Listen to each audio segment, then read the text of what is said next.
Good morning everyone. जैसा कि आप सभी जानते हैं कि बीपीएससी टीआरई 4.0 लॉन्च कर दिया गया है। मैं रोशन कुमार आपका शिक्षा करियर इंस्टीट्यूट में हार्दिक स्वागत करता हूं। देखिए बच्चों, आज का जो टॉपिक है वो है हमारा केमिकल रिएक्शंस। ये एक ऐसा टॉपिक है जिससे हर पेपर में 2 से 4 क्वेश्चन रहते ही रहता है। इसमें सबसे पहले हमने क्या क्या पढ़ना है उसके बारे में डिस्कस कर लेते हैं। सबसे पहले देखिए, हम पढ़ेंगे आज केमिकल रिएक्शन का फॉर्मूला। केमिकल रिएक्शन कहते हैं किसको है, कितने टाइप्स के केमिकल रिएक्शंस होते हैं, इन सब चीज़ों के बारे में आज हम पढ़ने वाले हैं। सबसे पहले देखिए जरा इसका डिफिनीशन क्या है बच्चों। कहता है केमिकल रिएक्शन का सबसे पहले डिफिनीशन कहता है the breaking and making of bonds. देखिए, या तो ब्रेक करना है बॉन्ड को, या तो क्या कर सकते हैं हम, बॉन्ड को मेक कर सकते हैं। देखो बच्चों कैसे, ध्यान से देखो। The breaking and making of bond between different atoms to produce new substance. देखिए बच्चा, इन दोनों के द्वारा क्या बनेगा, हमेशा एक नया सब्सटेंस बनेगा। ये हमारा डेफिनेशन है। या तो ब्रेक कर दे बॉन्ड को, या तो बॉन्ड नया बना ले। जैसे मैं एक एग्जांपल लेता हूं बच्चा जी। जैसे ब्रेक का एग्जांपल लेता हूं, देखो। जैसे मैं कार्बन डाइऑक्साइड ले रहा हूं, ठीक है जी। कार्बन डाइऑक्साइड है, तो कार्बन डाइऑक्साइड को अगर मैं ब्रेक करूंगा तो ये कार्बन और ऑक्सीजन, इसमें ब्रेक हो सकता है, यस और नो। अगर मेक बॉन्ड की बात करते हैं तो मेक बॉन्ड में मान लीजिए हम मीथेन ले लेते हैं बच्चों। मीथेन में क्या है, कार्बन के 4 मॉलिक्यूल्स, हाइड्रोजन के एक एक मॉलिक्यूल्स, और ये आपस में क्या कर रहे हैं, बॉन्ड बना रहे हैं। तो ये जो बॉन्ड है बच्चा जी, ये क्या होगा हमारा, मेक बॉन्ड में आएगा। और अगर न्यू सब्सटेंस की बात करें तो न्यू सब्सटेंस में मान लीजिए हम कार्बन और ऑक्सीजन को अगर मिला दें आपस में, तो ये नया सब्सटेंस क्या बन सकता है, कार्बन डाइऑक्साइड। तो ये जो है हमारा, ये क्या है, एक तरीके का रिएक्शन ही है। और ये किस तरीके का रिएक्शन है, केमिकल रिएक्शंस। ठीक है जी, ओके। अब बात करते हैं, there are two types of changes, namely physical and chemical changes. देखो बच्चा, हमारे पास दो तरीके का चेंज होता है, एक फिजिकल चेंज होता है और दूसरा होता है केमिकल चेंज। हम इसके बारे में एक एक करके आपको बताते हैं। सबसे पहले इसमें देखो ध्यान से, तो फिजिकल चेंज और केमिकल चेंज में अंतर क्या क्या बताया गया। देखिए, फिजिकल चेंज जो है इसमें चेंज इज टेम्पररी, ठीक है। केमिकल चेंज में चेंज इज परमानेंट, ठीक है जी। फिजिकल चेंज में कोई नया सब्सटेंस नहीं बनता है, ठीक है जी।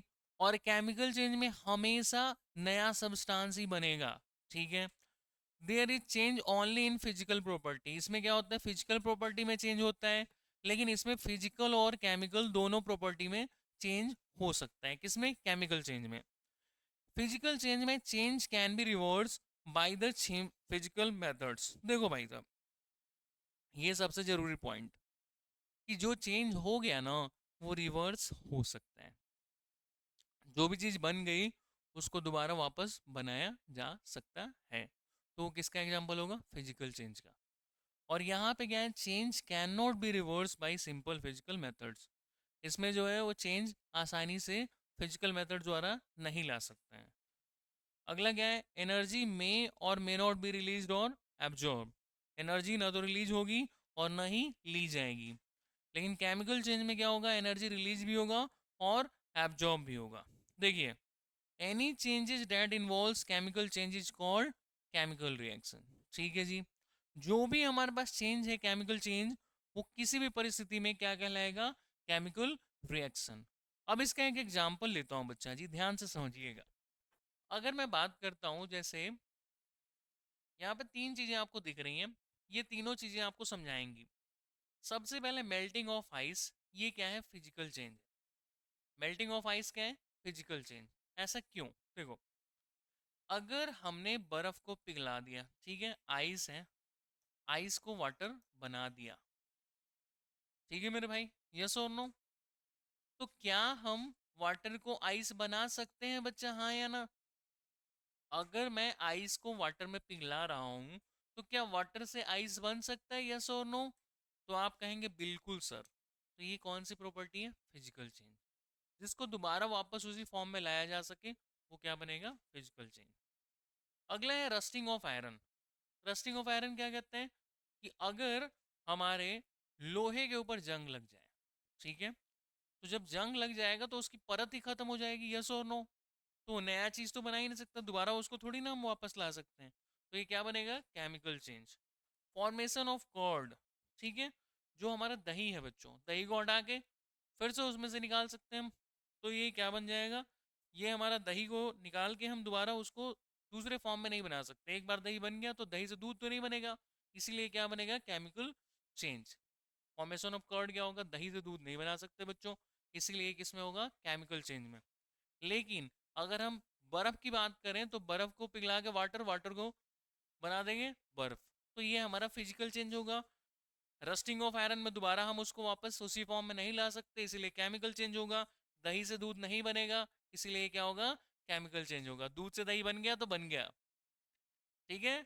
नेक्स्ट बात करते हैं आगे। अब अगला क्या कहते हैं, chemical equation, the representation of chemical reaction is form of formula of reaction and produce separated by an arrow mark. देखो बच्चा जी, हमारा जो केमिकल इक्वेशन होता है वो बनता कैसे। तो केमिकल इक्वेशन बनाने के लिए हमें हमेशा केमिकल रिएक्शन ही बनाना पड़ेगा। केमिकल रिएक्शन बनेगा कैसे बच्चों, तो केमिकल रिएक्शन में दो चीजें, एक तो होता है रिएक्टेंट और दूसरा होता है प्रोडक्ट। पहला क्या होता है, रिएक्टेंट, और दूसरा होता है प्रोडक्ट। जो रिएक्टेंट होगा वो हमेशा लेफ्ट साइड में लिखा जाएगा, और प्रोडक्ट जो है वो हमेशा कहाँ लिखा जाएगा, राइट हैंड साइड में। ठीक है, ये आपको दिख रहा होगा, प्रोडक्ट जो है वो हमेशा कहाँ लिखा जाएगा, राइट हैंड साइड में। ठीक, अब ध्यान से देखिएगा, यहाँ है मैग्नीशियम, ठीक है, और मैग्नीशियम और ऑक्सीजन को अगर मिलाएंगे तो ये बनेगा मैग्नीशियम ऑक्साइड।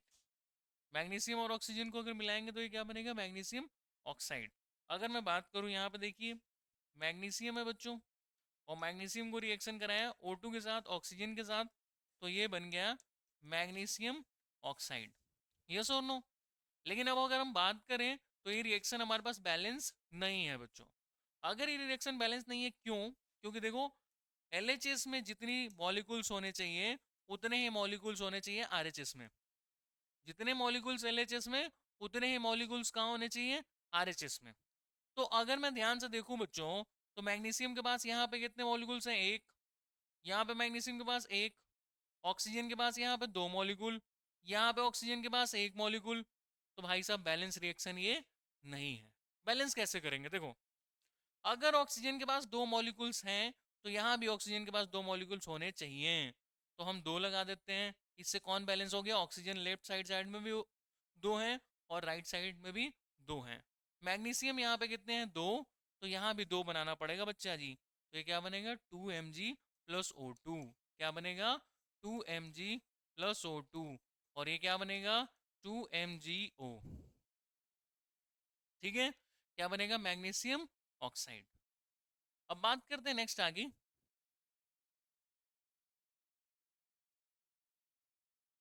अब देखिए बच्चा जी, इस चीज को अगर हम ध्यान से देखें,